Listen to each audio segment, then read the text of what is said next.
Bonsoir à tous. Au sommaire de cette édition, le voyage du pape François au Myanmar et la rencontre aujourd'hui avec les autorités du pays. Un reportage en Belgique avec la communauté catholique syriaque. Elle a un nouveau prêtre, le père Ababé, a été ordonné samedi. Et puis ce week-end, plus d'un millier de jeunes et d'étudiants se sont rassemblés à Paris autour du chant liturgique. Retour sur l'événement ecclésiacantique dans cette édition. Dans notre dossier, nous nous intéresserons à la communauté des Rohingyas. Cette minorité persécutée en Birmanie et réfugiée au Bangladesh est au cœur du voyage du pape François.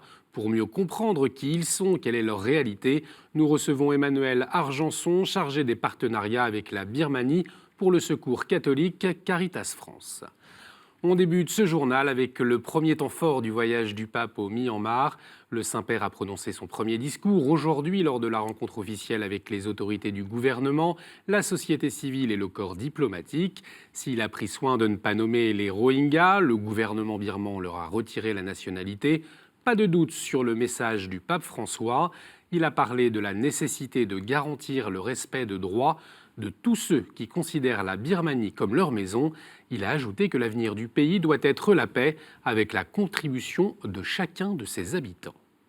Une paix fondée sur le respect de la dignité et des droits de tout membre de la société, sur le respect de tout groupe ethnique et de son identité, sur le respect de l'état de droit et d'un ordre démocratique qui permette à chaque individu et à tout groupe, aucun n'étant exclu, d'offrir sa contribution légitime au bien commun.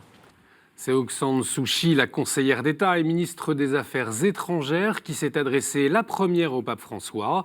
Elle a été plusieurs fois arrêtée et condamnée pour son combat non violent en faveur de la démocratie. Dans son discours, elle a remercié le pape François pour ses paroles en faveur de la paix et de la réconciliation, deux mots qui pour elle doivent être le cap à tenir pour le gouvernement birman.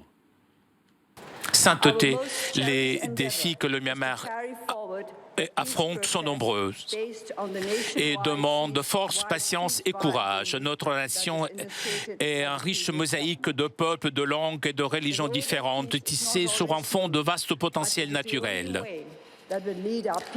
Le chemin n'est pas toujours facile et le seul chemin qui peut nous mener vers le rêve d'une terre juste et prospère, qui soit notre refuge et la fierté et la joie de son peuple. Plus tôt dans la journée, le pape a rencontré 17 responsables de chaque religion à l'archevêché de Rangoon. Il les a appelés à l'unité en précisant que l'unité n'est pas l'uniformité. La paix se construit dans le cœur de la différence, leur a dit le pape. Pour suivre le voyage du pape, un flash vous est proposé chaque jour à 15h25 et 20h35. Prochain direct à suivre ce mercredi matin à 3h avec la messe au stade Kian Kassan. Après le terrible attentat dans une mosquée du nord du Sinaï en Égypte qui a fait 300 morts vendredi, le nonce apostolique, Monseigneur Mazouro, avec des représentants de l'église copte catholique, s'est rendu à la mosquée d'Al-Azhar dimanche. Ils ont présenté leurs condoléances à Ahmed Mohamed Al-Tayeb, le grand imam de la mosquée. La communauté chrétienne, touchée à plusieurs reprises par des attentats ces dernières années, a également assuré que le terrorisme n'empêchera jamais ni les chrétiens ni les musulmans de se recueillir dans la prière. On écoute le père Grech, porte-parole de la conférence égyptienne. L'Égypte, les églises, spécialement les églises, ont connu ce genre d'attentats. Alors, les Égyptiens chrétiens ont eu l'habitude d'être attaqués pendant leur prière et d'avoir des bombes, comme vous l'avez, pour détruire les églises ou bien terrifier les fidèles qui vont prier. Maintenant, ça a changé. Ça veut dire que nous voyons que le terrorisme, non seulement il tue les chrétiens fidèles qui sont en train de prier, mais il a attaqué aussi les musulmans qui sont en prière. On va continuer à prier et on ne va pas avoir peur d'être terrorisés que nous soyons chrétiens ou nous soyons musulmans. En République démocratique du Congo, l'Église appelle une nouvelle fois à la responsabilité des différentes formations politiques face à la situation de crise dans le pays.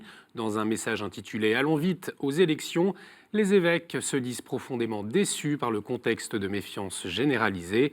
L'Église du Congo demande aussi au président Joseph Kabila de ne pas être candidat à la prochaine élection présidentielle. Elle est fixée au 23 décembre 2018. La communauté catholique syriaque de Belgique a un nouveau prêtre. Le père Thomas Ababé a été ordonné samedi en l'église Notre-Dame de l'Assomption à Bruxelles. C'est une première en Europe. La célébration a été présidée par sa béatitude Ignace Youssef III Younan devant des fidèles venus très nombreux. Nous étions également présents. Reportage. C'est un jour important pour lui et pour toute la communauté syrienne réfugiée en Belgique. Samedi après-midi à Bruxelles, dans l'église Notre-Dame de l'Assomption pleine à craquer, Thomas Ababé s'apprête à devenir le premier prêtre de l'église syriaque ordonné en Europe. Toute sa famille est là, au premier rang. Sa béatitude, le patriarche Ignace Joseph III Younan en personne, a fait le déplacement depuis Beyrouth pour présider la célébration. Jésus dit dans l'évangile, c'est pas vous qui m'avez choisi, c'est moi qui je vous ai choisi. Et je vous donnais la grâce pour donner des fruits. Ça, c'est quelque chose d'inexplicable. Né à Alep, en Syrie, Thomas Ababé est arrivé en Belgique en 2009. La guerre éclate 2 ans plus tard, elle jette des milliers de chrétiens d'Orient sur les chemins de l'exil. Le père Thomas sera le premier pasteur pour ces chrétiens exilés en terre européenne. C'est une première qu'un prêtre syro-catholique soit ordonné en Europe. Ça, c'est une conséquence de la situation difficile des chrétiens au Moyen-Orient. Maintenant, l'Église est occupée à ouvrir des missions, des pastorales pour ses fidèles en Europe. Alliant arabe, araméen et français, la cérémonie est empreinte d'émotion. L'ordination laisse place à une explosion de joie. Sa sainteté, le pape François a félicité le nouveau prêtre pour son ordination sacerdotale. Une pastorale avec les réfugiés syriens et irakiens commence avec l'Église catholique de Belgique.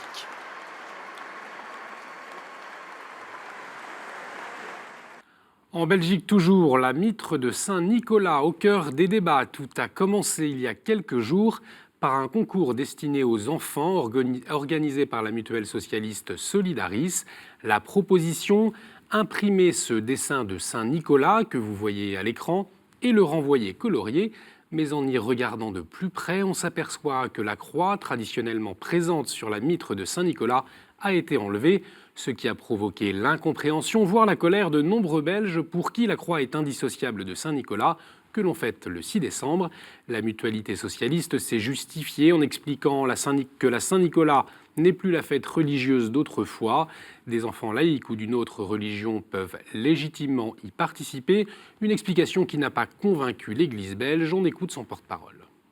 C'était un peu une tempête dans un verre d'eau quand même. On n'allait pas faire de grand scandale, mais en même temps, on s'est rendu compte que c'était un de ces petits signes par lesquels on veut ôter un signe chrétien de notre vie publique. Le personnage de Saint-Nicolas en Belgique était extrêmement populaire. Les enfants vont près de lui dans les grands magasins, les enfants reçoivent des cadeaux en famille, et donc c'est un personnage qui fait vraiment partie de notre culture. Et donc on a dit, mais laissez, s'il vous plaît, la croix à Saint-Nicolas. Il est chrétien, il est évêque, il est saint, et donc laissez-le tranquille. Et comme Saint-Nicolas en plus reçoit tous les enfants, quelle que soit leur religion, cette figure est justement au contraire très belle au niveau du folklore de cette belle fête pour les enfants.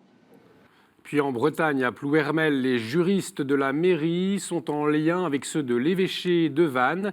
Ils travaillent à une solution pour déplacer la statue de Jean-Paul II dans son intégralité, sans enfreindre la loi.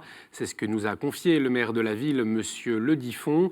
Il reste 5 mois à la mairie pour faire respecter la décision du Conseil d'État, c'est-à-dire enlever la croix au-dessus de la statue de Jean-Paul II ou bien la déplacer sur un terrain privé. Et pour s'opposer à la décision du Conseil d'État, un rassemblement a eu lieu dimanche devant la statue. Le maire de Plouermel n'a pas souhaité y participer, regrettant la récupération politique de l'événement. Il appelle maintenant à l'apaisement. À l'initiative de l'Université catholique d'Ukraine, des intellectuels du monde entier ont réfléchi hier à Paris, au Collège des Bernardins, à la place de la post-vérité dans les médias et la vie politique. Ce qu'on appelle post-vérité, c'est quand la réalité des faits est secondaire et la priorité étant donnée aux émotions. Par exemple, les fake news. On en parle beaucoup, ce sont ces informations fausses et manipulées à des fins politiques. Le professeur McCormick, philosophe canadien, rappelle qu'il faut garder à l'esprit qu'une information n'est jamais neutre.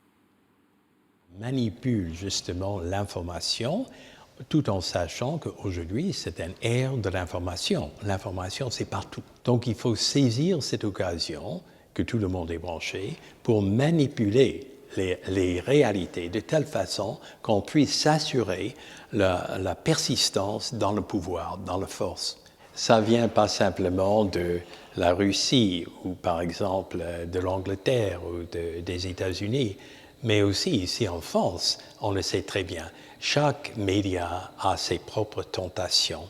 Donc, il ne faut pas rester dans l'illusion que l'information, c'est tout à fait neutre. Chaque présentation est plus ou moins orientée par une certaine constellation des intérêts. Il faut reconnaître cela. Il n'y a rien de mal là-dedans. Ça devient très mauvais quand cette constellation des intérêts justement s'accentue, disons accentue la possibilité d'accroître sa propre force aux dépens justement des autres. La deuxième édition d'Ecclesia Cantique à Paris a rassemblé plus d'1 millier de choristes ce week-end dans l'église Saint-Sulpice. Cet événement national est un temps de formation et de communion autour du chant liturgique. Les participants ont reçu des cours sur la place du chant dans la liturgie. Ils ont aussi pu avoir des conseils techniques et entendre des témoignages. Et le point d'orgue de ce week-end a été lorsque les près d'1 millier de choristes présents se sont unis pour chanter.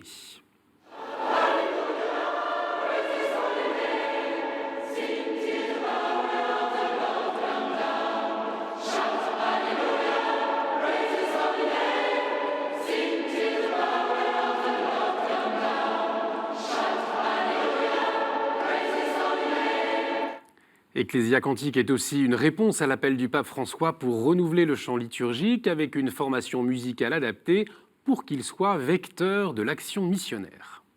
Tous ces jeunes, ils appartiennent à des mouvements, à des groupes, à des paroisses, à des diocèses, et que c'est bien sûr l'Église de demain. Ils sont l'Église. C'est aussi un appel pour nous, plus âgés, à ouvrir nos portes et nos cœurs et nos paroisses à leur dynamisme. Dans un monde qui parfois va pas bien, où on a tellement de causes de désespoir dans le monde, là il y a une vraie espérance qui est manifestée, que finalement la morosité, c'était pas une fatalité. Et puis on a appris le décès du père Henri Burin-Desrosiers dimanche à l'âge de 87 ans. Cette figure de l'ordre des Dominicains est connue pour son combat comme prêtre et avocat auprès des sans-terre, aux confins de la forêt amazonienne pendant plus de 30 ans. Il était venu en 2011 à Catéo pour témoigner de sa mission. Ses obsèques seront célébrées vendredi à 15h au couvent Saint-Jacques à Paris. On retrouve le Père Mezza pour la Chronique du Monde. Il nous parle de Notre-Dame de Guadalupe.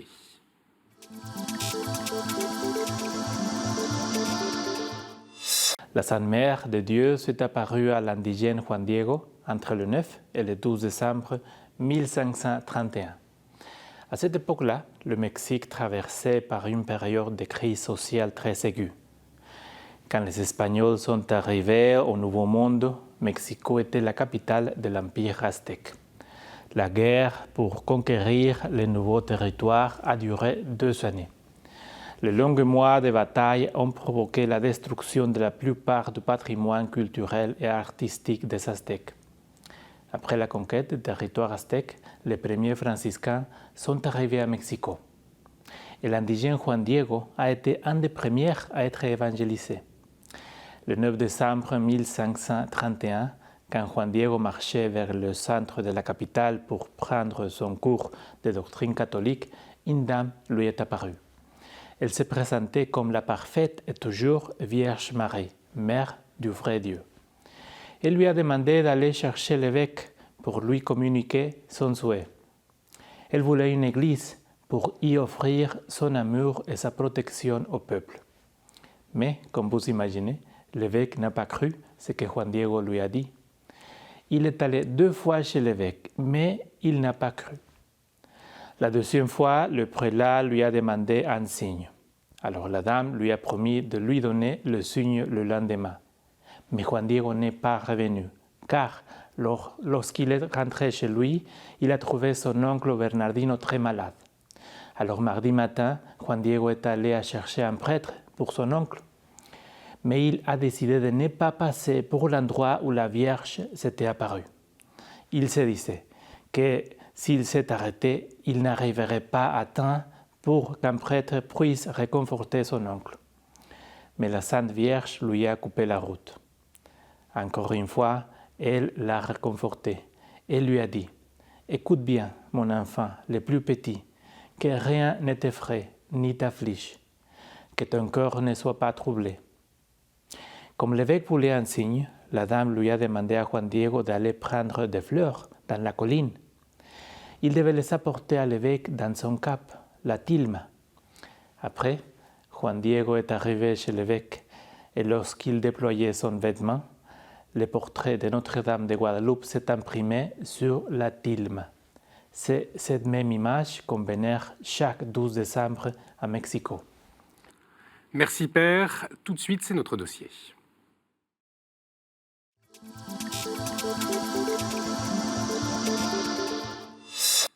Si le voyage du pape François en Birmanie et au Bangladesh permet un coup de projecteur sur la minorité catholique de ces deux pays, il sensibilise aussi au sort d'une autre communauté, celle des Rohingyas. Quelques-uns de ses membres seront présents à la rencontre interreligieuse le 1er décembre à Dhaka au Bangladesh. Le pape n'a pas hésité à dénoncer à plusieurs reprises ces derniers mois le traitement réservé à ceux qu'il appelle ses frères Rohingyas.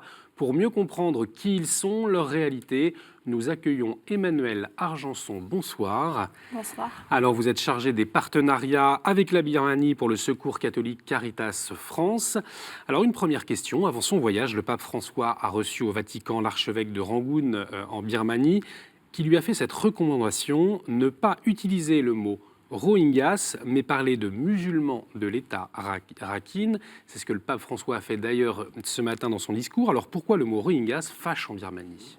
Alors, il faut savoir que les Rohingyas ne font pas partie des 135 minorités ethniques reconnues par la loi de 1982. De ce fait, ils sont apatrides et ils ne sont pas considérés par la population birmane comme faisant partie du pays. Donc, depuis les années 70, ils sont victimes de discrimination parce que on a propagé l'idée qu'ils étaient des migrants venus du Bangladesh. Justement, quelle est l'histoire de cette communauté ? Parce que si l'État birman ne reconnaît pas leur nationalité, la nationalité birmane, pourtant ils ont une histoire avec la Birmanie. Quelle est-elle ? Alors tout à fait. Pour une partie d'entre eux, ils sont présents en Birmanie depuis le XVIIIe siècle. Pour d'autres, ils sont arrivés plus récemment. Donc par rapport à d'autres groupes ethniques, ils ont quand même une présence conséquente sur le sol birman.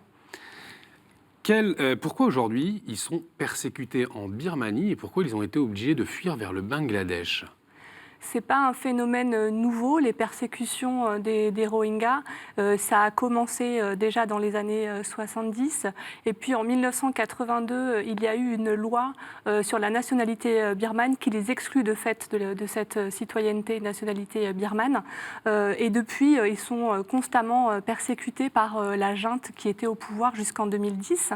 La situation ne s'est malheureusement pas arrangée depuis 2010. En 2012, il y a eu des violences intercommunautaires, notamment à l'encontre des musulmans de Birmanie et particulièrement les Rohingyas. Et puis en 2017, donc depuis août, il y a une vague de répression suite à quelques attaques qui avaient été faites par l'armée Rohingya, qui sont des attaques disproportionnées sur des civils, des villages qui sont systématiquement brûlés, des violences particulièrement à l'encontre des femmes et des jeunes filles, et donc ce qui a entraîné un mouvement massif de population vers le Bangladesh. Vous parliez de l'armée Rohingya. Ils ont leur façon de fonctionner, ils ont leur armée. Comment ça se passe ? Comme beaucoup de groupes ethniques en Birmanie, il y a une vingtaine de groupes d'armées ethniques en Birmanie. Donc les Rohingyas ont eux aussi une armée, un groupe armé. Alors aujourd'hui, ils sont partis, ils se sont réfugiés au Bangladesh. Comment est-ce qu'ils vivent là-bas ? Alors, ils vivent dans des camps de réfugiés. Ils vivent difficilement. L'aide humanitaire commence à arriver. Il faut savoir qu'il y a eu en quelques mois l'arrivée massive. Ils sont environ 630 000 aujourd'hui selon les chiffres du HCR. Et donc, du coup, ça fait quand même un afflux énorme pour les organisations humanitaires. Voilà, c'est assez compliqué. La Caritas est sur place auprès d'eux ou pas ? Oui, la Caritas est auprès des Rohingyas, Caritas du Bangladesh, qui les aide depuis leur arrivée sur le pays.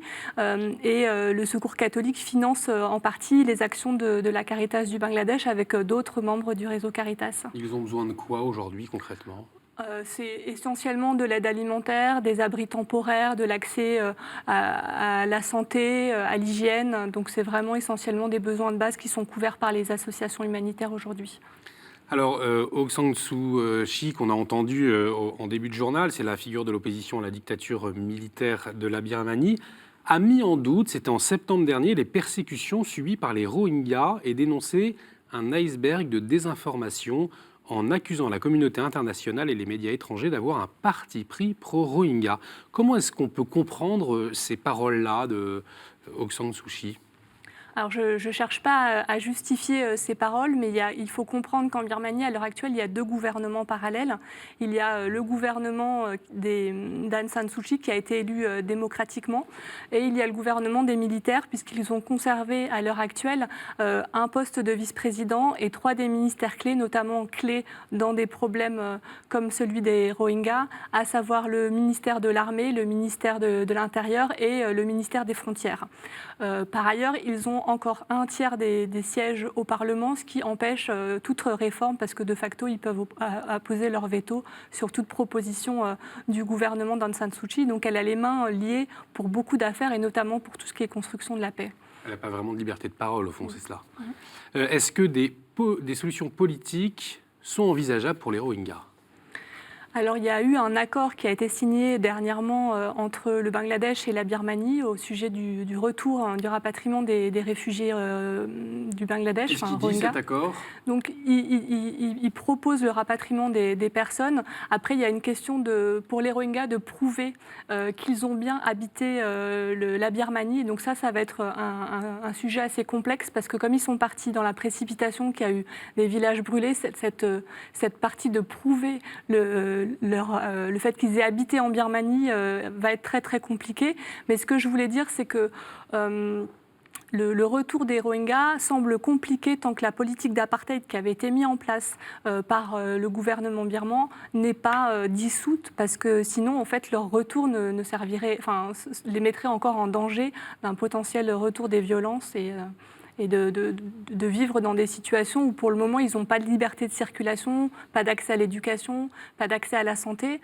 Ils trouvent des emplois difficilement du fait de la limitation de leurs mouvements. Donc aujourd'hui, de les faire rentrer dans ces conditions-là semble assez difficile. Donc ça serait plus un effet d'annonce finalement qui a été dit la semaine dernière ? C'est une annonce qui est positive, après à voir comment les choses se passeront. Donc est-ce que on sait si ce voyage du pape François en Birmanie va permettre un petit peu d'espérance à cette communauté Rohingya ? Je pense qu'il y a un peu d'espoir, et notamment les propos du pape, que ça soit aux autorités birmanes, mais aussi aux autorités religieuses, est un signe d'espoir. Je pense qu'il y a aussi un gros travail sur les mentalités à faire, et je suis très heureuse en cela que le pape François ait engagé les différents leaders religieux à travailler sur une construction d'une unité birmane et un décloisonnement des communautés peut-être qui est nécessaire dans le pays. Vous étiez il y a quelques jours en Birmanie. Comment est-ce que la population voyait le voyage du pape ? Est-ce que le pape était attendu ? Est-ce que finalement la parole du pape va être entendue dans le pays selon vous ? Elle va être entendue, elle est attendue de la part de la communauté catholique. Je serai plus réservée sur les autres communautés parce qu'ils n'ont pas forcément la perception de l'ampleur et de l'impact du message du pape, qui est une figure internationale. Mais en tout cas, dans la communauté catholique, je pense que son message, notamment de tolérance et de vivre ensemble intercommunautaire, va être important pour les catholiques et pour les autres communautés. Et dans la rue, la population, elle parle des Rohingyas ou alors c'est aussi tabou dans la vie de tous les jours avec la population? Les gens en parlent, mais l'opinion publique est largement défavorable aux Rohingyas. Merci beaucoup Emmanuelle Argenson d'avoir accepté notre invitation. Merci pour toutes ces précisions. Merci à vous de nous avoir suivis. Vous pouvez revoir cette émission sur notre site internet www.ktotv.com. Réagissez également avec le hashtag à la source. On se retrouve jeudi. Excellente soirée sur KTO.